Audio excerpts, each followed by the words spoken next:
Hello and welcome to BonkTable. I'm Mass and this is a Conquest battle report. This is after the February, 8th. We're gonna go with 8th. 8th sounds pretty, nope. 12th. We're gonna go with 12th. See, first time, didn't fuck it up. Update. So, bunch of changes happened. Cass and I recorded the podcast for it. It's, getting close to 4 hours and we need to learn how to take breaks, but we did not learn that day. So, that should either be coming out before or after this. I'm not 100% sure, but, it'll be out. A little bit of news about the channel, about, I guess, me personally, because I affect the channel, is that I have swapped jobs, so I have a little less free time than I normally did. I'm still going to produce battle reports and content and the podcast and all that stuff, but there's just going to be less of it. So usually I was kind of aiming for like 2 videos a week, Mondays and Fridays. That was kind of like my unofficial schedule. You might get something every 2 weeks to maybe 1 thing a week. That's really it. We'll see how it goes. So that's the news. I might say this a couple more times in the next couple videos so that people can, understand it and know what's going on.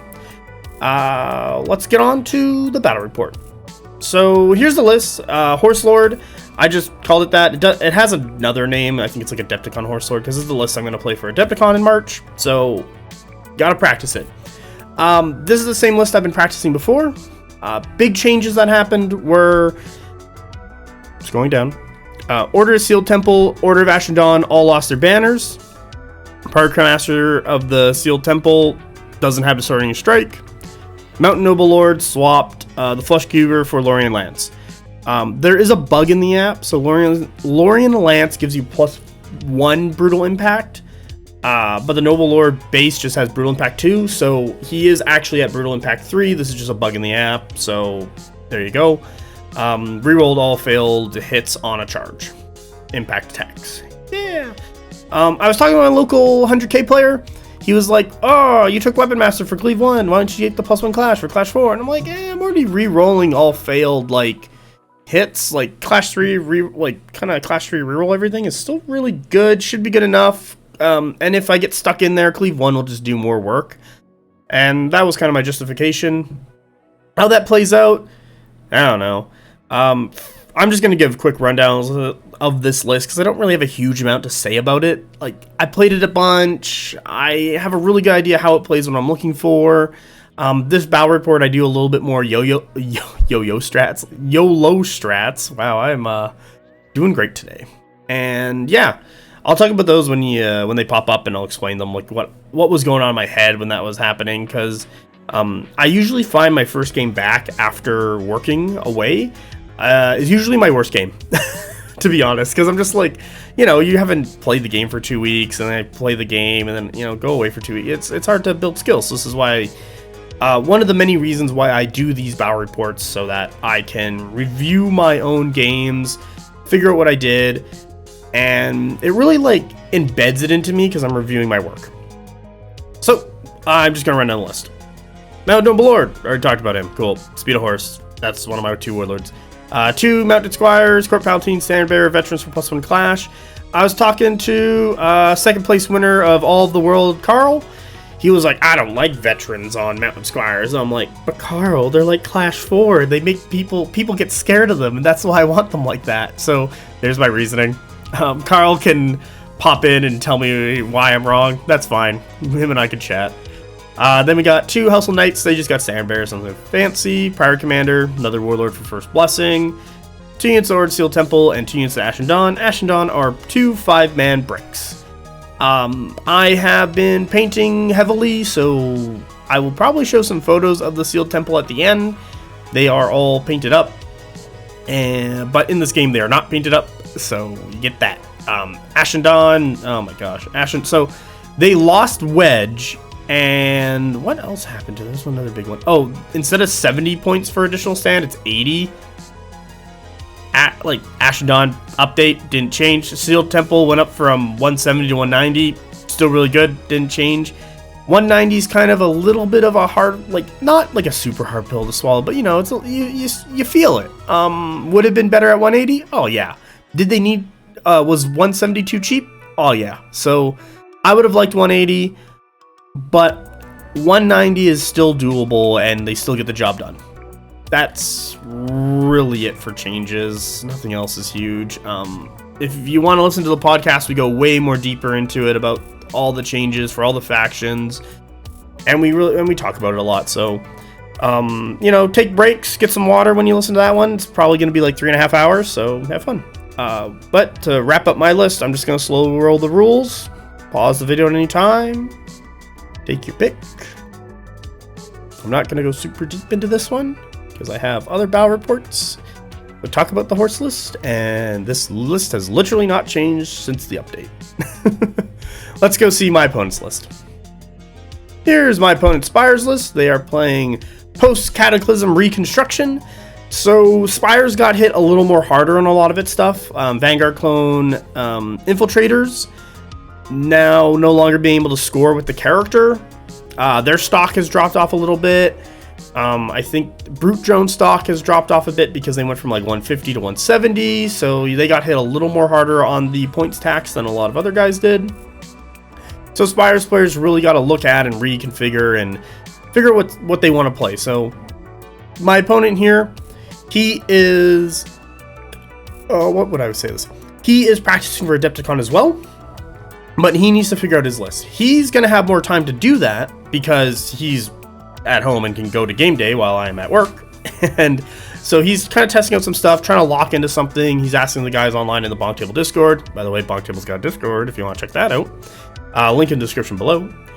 And he's trying this one out. And I know after this, he sent me a revised list because we talked about it. And the big changes from this list to his new one is that he kind of felt like the Brute Drones weren't really doing much. Like, he has a Ferromancer in Brute Drones. And I kind of talked to him like, well, you kind of want to keep the Ferromancer safe. Like, he can sit in a unit of Force-Grown drones that are cheaper, hide in the back, do all his stuff, and the Brute drones can turn to more Avatar, because Avatar are just going to get more work for, like, 10 more points. And he's like, okay, yeah, that makes sense. So we talk about that a little bit, about how to get more out of it. So I'm just going to go over his list really quick. I believe this is very close to the same list he's played before. He played, like, a Brute squad. This is more of... yeah, it's kind of still a Brute squad with the Avatar, but he's going to get more later on. So, Lineage Highborn, Warlord, Superior Creations is happening. For upgrades, he's got Cascading Degradation for Aura of Death, Command Pheromones, Pheromantic Overdrive. Pheromantic Overdrive is that draw event for, like, March, Clash, Volley, like, you can do stuff with it. It's really good. As an opponent playing at Spires, you just ask your opponent, you got Pheromantic Overdrive, or that, like, do you have that extra March or Charge Clash thing? And they're like, yep. And you're like, okay, what unit is it on? They'll be like, it's on these guys. And you say, okay, cool. Their threat range is extended, and you need to be aware of that. That's really it. It's better to use that Pheromantic Overdrive to march up and then do the Charge Clash, because when you Charge Clash, you're going to get that Inspire. But if you use the Pheromantic Overdrive for Clash, you will not be getting Inspire, because it's on the draw event on the character. So, just want to put that out there. He's running 2 units of Avatar, Superior Creations, sweet. 5 block of Incarnate Sentinels, there's his big heavy hitter, sweet. High Clone Executor, he's got Adaptive Neuroreceptors, he's got Disperse and Overtax Neurosystems. I'm not 100%, oh, this is double time. Overtax and Nervous System, wow. Spires, why do you do this to me? Anyway, double time and loose formation. He's got Bionic Hive and Marksman variant. He's going in that unit of Marksman clones that are 4 stands. So him and the High Clone Executive Producer and the Marksman clones, they're just going to be wailing shots out. A very good work unit. It can obliterate stuff from super far away. 2 units of Vanguard clones, both Superior Creations. One has an Assault Preceptor in it. I believe he had some points left over, and that's why it's in there. Like, sure, cool. I'm not going to fault that. It's a good upgrade.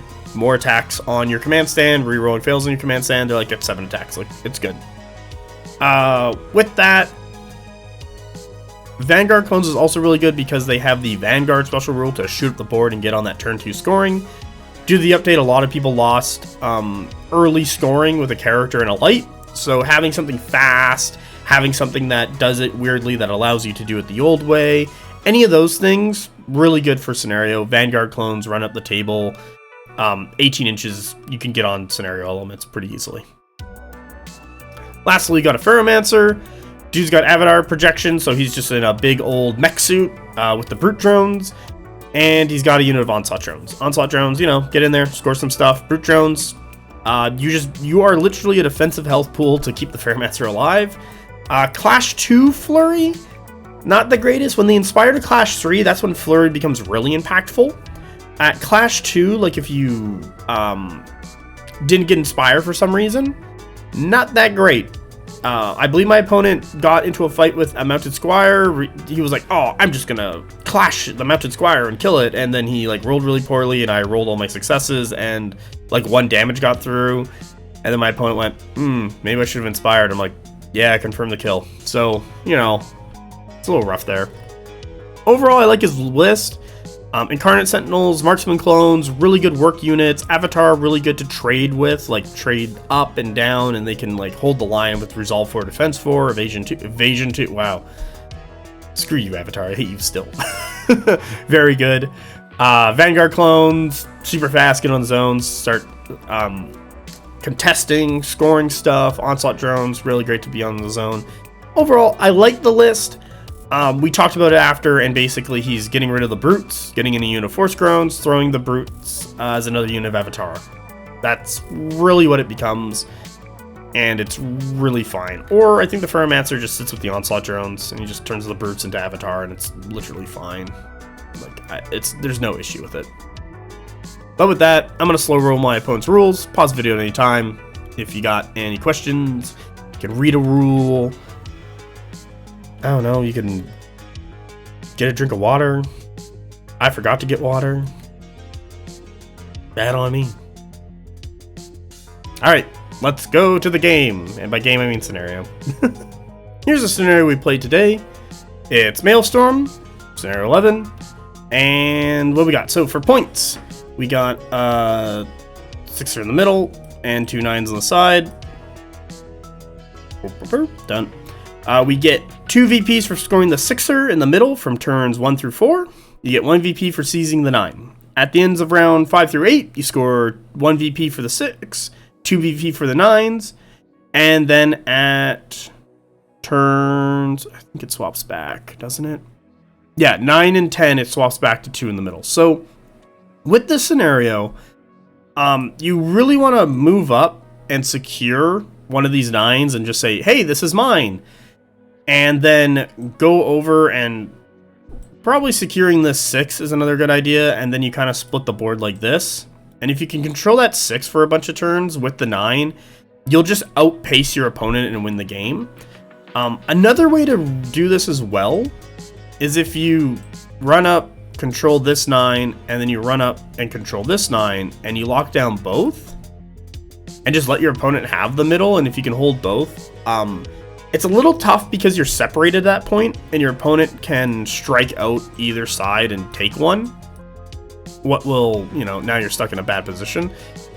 So there's a little bit of play there, but basically what it kind of came down to is what I found is that if you control both 9s, you'll win the game.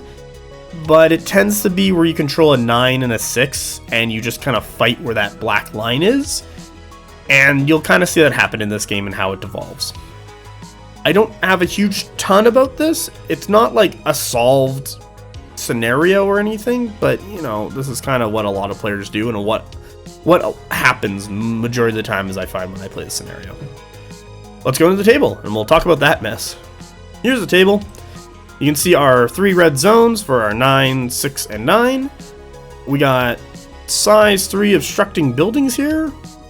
From the side of the table to the building, when I'm drawing this arrow, you can only get like 2 stands in there.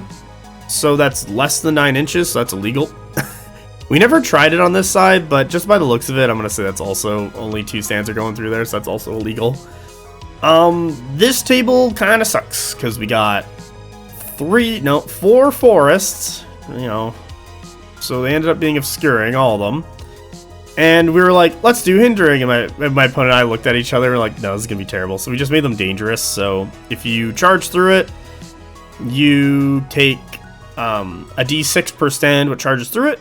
And if you roll a 6, you take a wound. If you're cavalry, you take 2 wounds. And I'm like, yep, I'm fine with that because I don't have to deal with hindering terrain because I hate that too. This really shuts down a lot of shooting. There's not very many sight lines on this table. I don't have any guns, my opponent does. We talked about it after, in a couple spots he could have put some, like his marksman clones to be effective were kind of around here, and then just project this way and around here and project this way. Like, secure a zone is kind of what I was telling him. I told him, like, I don't really think you're going for that middle zone too much just because of all the the trees. You're gonna clip too much on things, but I told him you're probably gonna do well enough to just have enough of a big enough opening that way.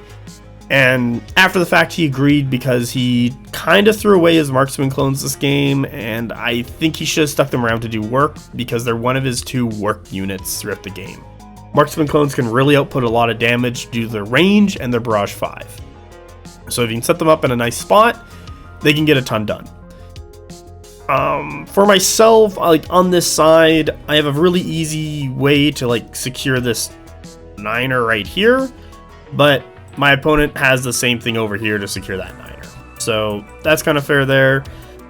Huge open space here. I'm just gonna, yeah, let's do an orange.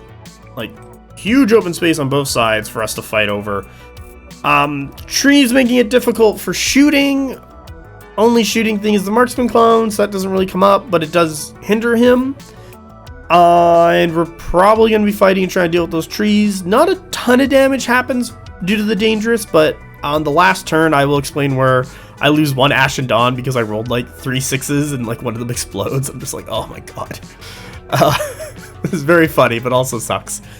But because it's so open, you can get a lot of angles and start doing stuff, and your only restrictions are really just the 2 buildings butted up against the zones like that, and it's kind of weird, to be honest. Like, maybe putting them in the middle more or separating them a bit, because it really like doesn't, the 2 houses there really doesn't help the table that much, because it very definedly gives you and your opponent which of these 9 inches is going to be really easy for you to hold on to. So in purple, I basically have at one point have a unit of Steel Temple sit right here and overlap the zone so that my opponent can't even get into it. And they just kind of sit there and tank it out into some avatar, and they literally sit there from like turns 3 to turn 6. But yeah, it's it was kind of like, well, this is mine, that one's yours, so I'm gonna have to do something weird to contest you. And that's kind of how it went. So with that, let's go to turn 1 and we'll see how this goes. Here's turn 1. I get both my mount squires on the table. My opponent has no lights. I run 17 inches up the table for both of them, and then I wheel 2 inches with both of them. Kind of starting to do that angle thing. You should be wheeling your regiments. I'm just going to talk about this a little bit. Wheel your regiments like the 2 little inches more, because it'll allow you to get more charges and more threat projection. Like, I can now see more this way, I can see more that way, I'm doing really well there. But if someone charges into me and gets right here, if we were square, it'd be really hard for me to get into their sides. But because I have that little bit of an angle, if I have another regiment here, I can very easily get into their side. And also that side is now pulled closer to me, so it's an easier charge for me to get into them. That's kind of why you want to rotate your regiments more, is because when you start doing that piece trading, it'll allow you to open up flanks on your opponent, is kind of what I'm getting at.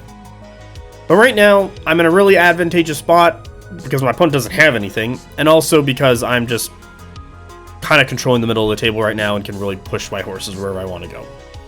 So let's go to turn 2 and see what my opponent does. Here's turn 2. I just get 1 unit of Steel Temple. There they are. My opponent, he has some additional flanking stuff. His auto in, he rolls a bunch of mediums, he gets 1. So for his stuff, he gets his Ferromancer with Brutes in the back there. I believe these might be Onslaught clones. I think, yeah, these are Onslaught clones. And his Marksman with High Clone Executive Producer. We kind of look at it. I believe I win the roll off, or I make him roll. It doesn't matter. He draws characters. I draw Mounted Squires. I don't want to give him mounted squires. I don't really want to deal with just getting shot up because he has like a 27-inch range. And one of the things I did really early on is actually just measured 27 and just put like a ruler right there and was like, that is my line I cannot cross or I will be shot. And my probably could have moved up my mount squires like a little bit more, but I was like, whatever, they're kind of fine. So I basically just activated my mount squires and used the new pass rule or action and just like passed and was like, all right, go. Because I'm already threatening stuff. I don't need to shoot my horses further. I need to get all my horses together. And right now, if he ever runs anything really aggressively, I have mountain squires there to do stuff. He's a little perplexed of where to put the marksman clones. He activates them last in the deck, and he's looking at stuff. He's looking at my things, and he eventually, you know, settles over here on this side because he's thinking, oh, he's just going to get them in the zone, and then he'll just, you know, score and shoot out this way. And I'm like, okay, you know, that's fair. We talked about it after. Onslaught drones going for the middle. Sweet. Brutes with the Ferromancer central. Him and I talked about this before. Him being central is really good because he can now project his -1 defense ability to more stuff and touch more things instead of it being crowded on one side. So with me just kind of hanging out with my horses here, I eventually have my sealed temple, and this is where I start doing the weird stuff.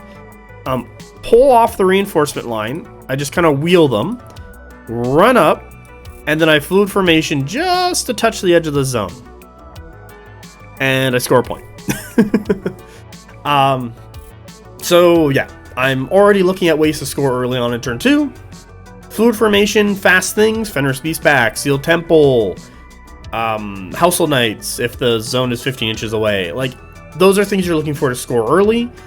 Me using the reinforcement line here, because I have Mounted Squires running like 17 inches of the table, really allowed me to get those Steel Temple up far enough so that I didn't have to just like run from the back edge, and I believe I still would have been out if I ran from the back edge. But with that, I get on the zone, score those points. He's not contesting this side of the table yet, so I really want those easy points, and I know for myself next turn I can easily get to here and zone him out. Locking down that zone, making it mine for the entirety of the game. Let's go to turn 3 and see how many more horses show up. Here's turn 3. I get my other unit Steel Temple with the Prior Commander way over there on the left, Ashen Dawn, and this unit House of Knights. My opponent basically gets majority of his list. I think he's missing one thing. So he gets Carnets, Vanguards, double Avatara. Yeah, he has another unit of Vanguards in reserve. This isn't looking too good. So my first activation is Mounted Squires, and I literally just double march them back because I didn't want Marksman Clones to just shoot them up, and Marksman Clones would have killed them. And I'm like, I don't really want that. So that's one of the first things that happen. Next thing that happens, he starts bringing more and more stuff on, so he starts putting Avatar onto the table. I move my Sealed Temple up into the position they're currently in, zoning out the Avatara, and I'm kind of looking at it like, oh, you know what, Avatar probably can kill Sealed Temple, but, you know, it's going to be a bit of a fight. So how am I going to win this battle? Bring up the Household Knights. Household Knights can help out, do that little bit of extra damage, and once those Avatar are dead, whoever's stronger, Sealed Temple, House of Knights, can run off, do some more work. The weaker regiment of the two can sit on that zone and score it. Okay, cool. He runs his Onslaught drones. He just super speeds them up into the zone. He's got 2 stands scoring it. I, in response, run my Mounted Squires right into the zone. I looked at it. It was a 5 to charge. If I rolled like a 2 or a 3, I wouldn't get into the zone. I need to get into the zone to contest. That was more valuable to me than charging and doing damage to him. If he charges me, he has to go kill Mounted Squires. However, running 14 inches up the Ashen Dawn, I think that's like 8 inches to here. You know what, I'll just... Yeah. There we go, better. I'll just use this black. I think that's 8 inches to there. So if he does charge me next turn, Ashen Dawn could get there, kill him, and, you know, that will put Ashen Dawn into that zone. Yeah, they're a bit sideways, but they're Ashen Dawn. I don't give enough of a shit. Mount Squire's moving back. I already talked about that one. Let's keep myself safe. He then moves Marksman Clones onto the zone. I do another YOLO strat. I bring this Seal Temple Regiment off the side in a square. That is not a square. Oh my god. Don't look at that. Here we go. Square. I wheel them on as a square. I then march them the rest of their movement up to here. And then I fluid formation into a rectangle right there. My opponent goes, wow, that's really weird. I wouldn't have done that. And I'm like, yeah, I'm just trying something because right now I am once again contesting the zone. He has 2 stands on it. I have 2 stands on it. He's not scoring. And that's kind of what I want to do. I want to set myself up. He does have a unit of Vanguard clones and Incarnate Sentinels behind them. I'm out of cards at this point, and then he just runs, you know, the Incarnates and Vanguard clones up. So he's really looking to lock down that left zone, but currently no one's scoring that. Middle zone, no one's scoring that, but I am scoring the right zone, so we're doing good there. Him bringing his entire army up like that is getting real threatening. I got another unit of Ashen Dawn in reserve. I got another unit of House of Knights in reserve. They're going to be coming on all on turn 4. Ashen Dawn auto in, House of Knights auto in, because they're mediums. So I'm kind of looking like, okay, what can one unit of Ashen Dawn do? I can pick my fights. My next turn is probably my Supremacy turn because the character's in the zone in front of like all those guys. And I'm going to talk about what happens there because it does go my way, but it could have gone my way much better. And I got a little greedy. Also, first game back after days off days on work is usually like my worst game. And I've been kind of like noticing that as I played the past year or so. But yeah, they're like watching this game and how it unfolds really sinks into my head what I should have done next turn to have a better position and done much better. And you'll see that and I'll explain it more once we get there. But overall, another point for me. Let's go on to turn 4. Here's turn 4. I believe I win the roll-off. He gets his last thing. I got my stuff. Cool. Let's talk about this. So I win the roll-off. I declare blessed for my supremacy. Cool. I charge my House of Knights because they were a square like so. I charge them into the Marksman clones. And I kill them so that there's the command stand and the character in that square that I've just drawn roughly right there. Now the Incarnate Sentinels, and I kill them on the impacts. So there's one stand of Marksman clones and there's one house or High Clone Executor, and the High Clone Executor can do work, except he's only going to get 1 attack because of support. And the Incarnate Sentinels, who are currently, you know, engaged, are hanging out back here. At this point, I should have not clashed and just passed, because Incarnate Sentinels would not have been able to get to me. I have declared this turn as my Supremacy turn, so the Seal Temple both have Blessed. Vanguard clones are going to charge Seal Temple, but I'm Defense 4 with Blessed. They have no cleave, and I would have rolled off like most of the damage. I think it was like 1, because that they do charge in, and I roll off their damage. And then the Incarnates are now jammed behind the Marksman clones. And then at that point, every turn after, I slowly kill Vanguard clones, and then I kill Marksman clones. I just sit in that zone as long as like possible, holding it off. That's the play. What I instead did is I finish off the Marksman clones because I don't like dealing with them. This opens it up so that the Incarnate Sentinels can then charge me and do damage. So that was a big mistake on my end. But seeing it now in retrospective and how it played out, I now understand what I could have done better. There you go. That's the battle on the left side there. So what happens next? So things would go happen. Onslaught drones, charge into Mount Squires, kill them all. Ashen Dawn, charge into Onslaught drones, kill them. But wait, they're not square. What's going on? So before the Ashen Dawn charged into the Onslaught drones, I drew a Mountain Squire card and I moved these Mountain Squires in front of the Ashen Dawn. My opponent, seeing this, being the smart man that he is, march charged his brute drones from way back here into those Mount Squires, basically did no damage, but then gummed up my works with the Ashen Dawn. So bad on me. Probably should have seen that coming. Should have held the the Mountain Squires in reserve. And what I really should have done is that I should have just shifted them to the left here. Would have been fine.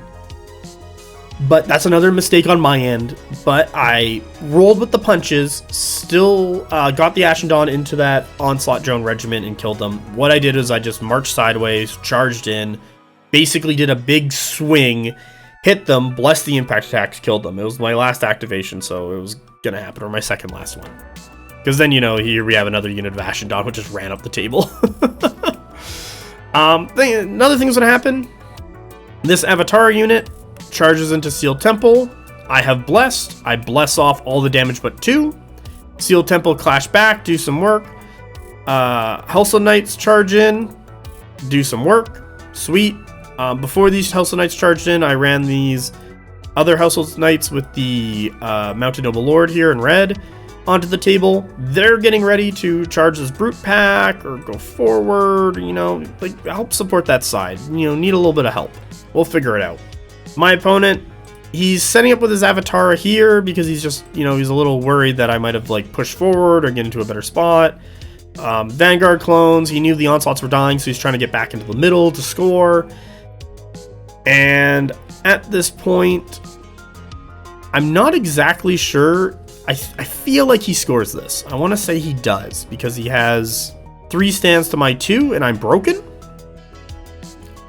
I scored this right zone again for another point, and I scored the middle zone for 2 points because I have an Ashen Dawn stand in there. But right now, I'm kind of looking at it. There's another big mistake here. This Ashen Dawn that I'm going to circle in orange,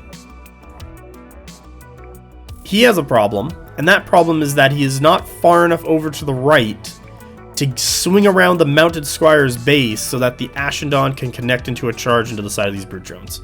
That's my next problem, and I will explain how I roll at the punches and figure that one out. This is a game of a lot of stepping on my own toes and then trying to unpack my own toes. Is kind of what I found, and if you can do that effectively, you'll just get better at movement and positioning, what's the entirety of the game basically. At this point, I'm in a pretty good strong spot in a lead. I'm just gonna circle in purple, kind of kill this. And if I can kill that, I can swing the rest of my force in yellow that way. And I've done what I said in the scenario part. I control that.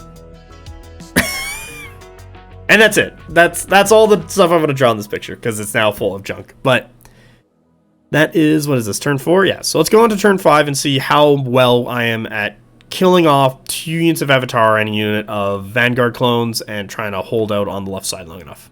Here is turn 5. So, things that go on. I actually deliberate, I don't know, words. I think about this one really hard because what happens is that my Ashen Dawn, I was going to put on top and I was going to charge the Brute Drones. But then I had to look at it before I did, and I determined that my Ashen Dawn would hit the Mounted Squires before I could get the charge. Now, I could have moved, but I was kind of like, whatever. I'm just gonna put the Ashen Dawn at the bottom because I can probably unjam myself and figure it out. My opponent wins the roll off, charges his Avatara into my Ashen Dawn, does a bunch of damage. I bless it off. It's fine. My next card is Household Knights.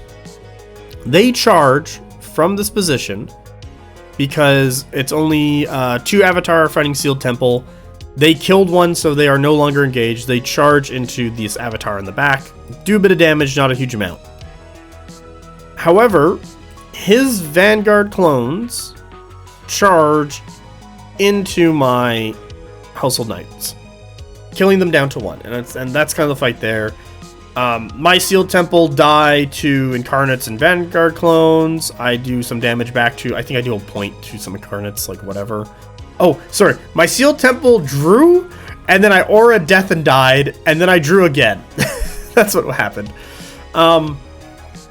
My Sealed Temple on the right here, do a bunch of damage into that fight there, into the Avatara. Avatara rolls really crappily, does no damage. There's an Avatara with 3 health left, and I'm trying to burn this thing and kill it, but it's on the zone, so I'm scoring it. Sweet.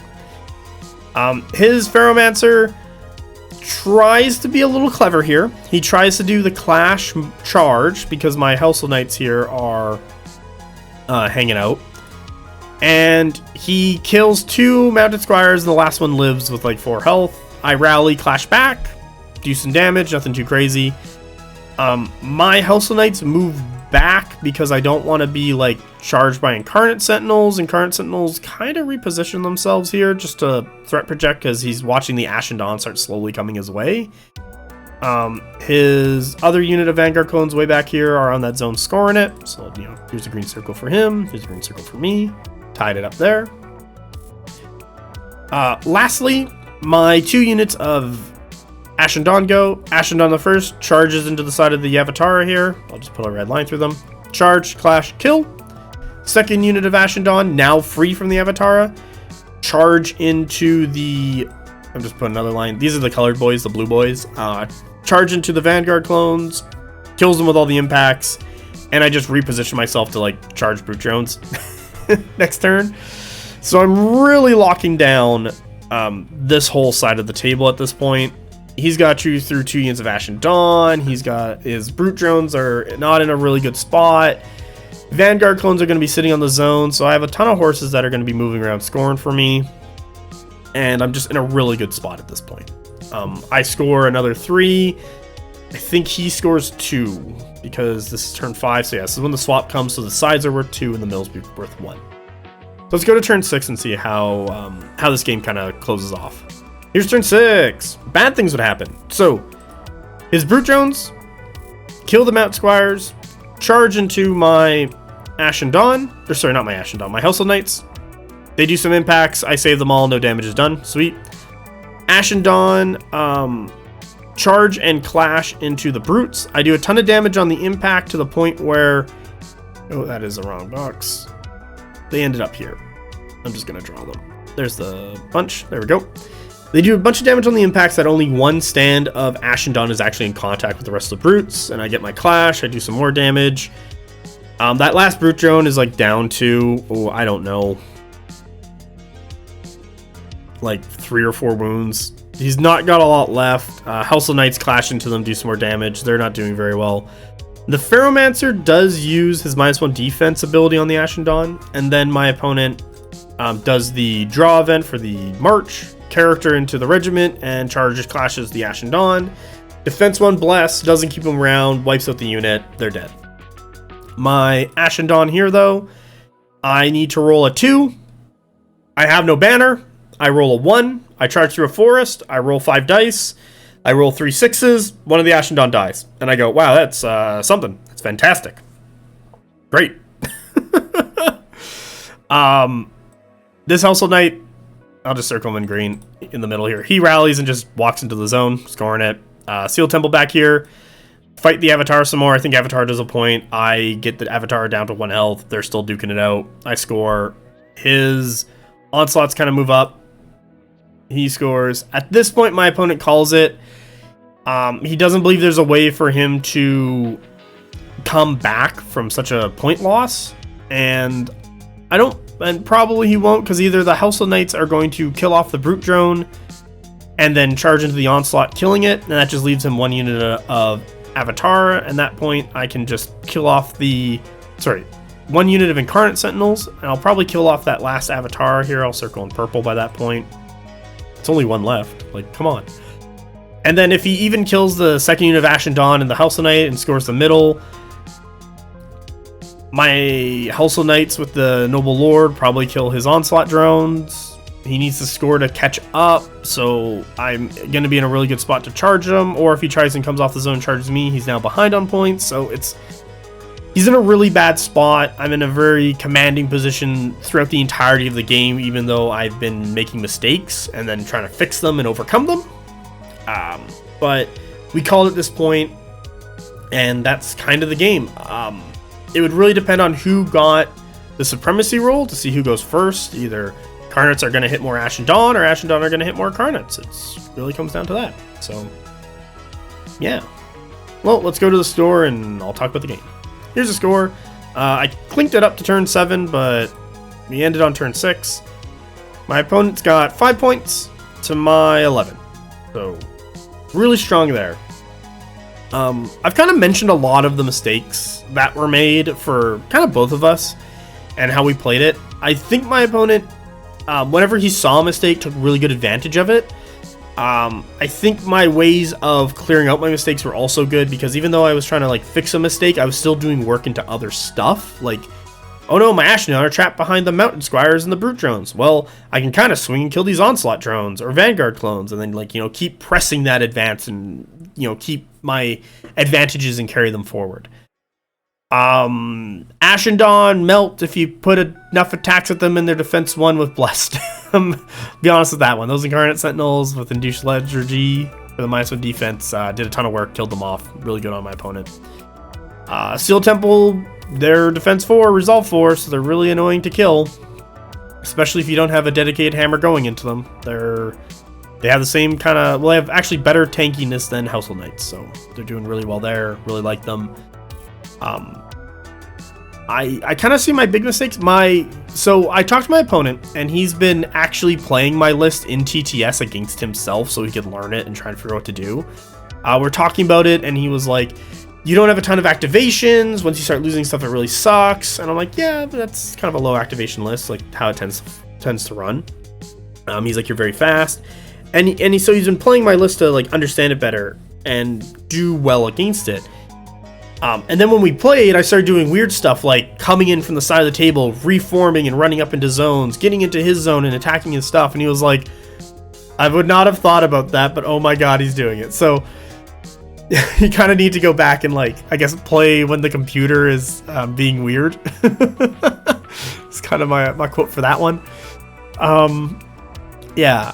Overall, a very good game. There were a couple points where I'm like, ooh, I'm not doing very well, but I kind of clawed it back, stuck with the advantages, kept that score higher than my opponents, and always looking to score or contest or prevent my opponent from scoring, as it would carry me later and later into the game. That led to my win. So with that, thank you for watching. BonkTable has a Discord. You can find that in the link in the description below. We got a podcast. The latest one should be about the big old update.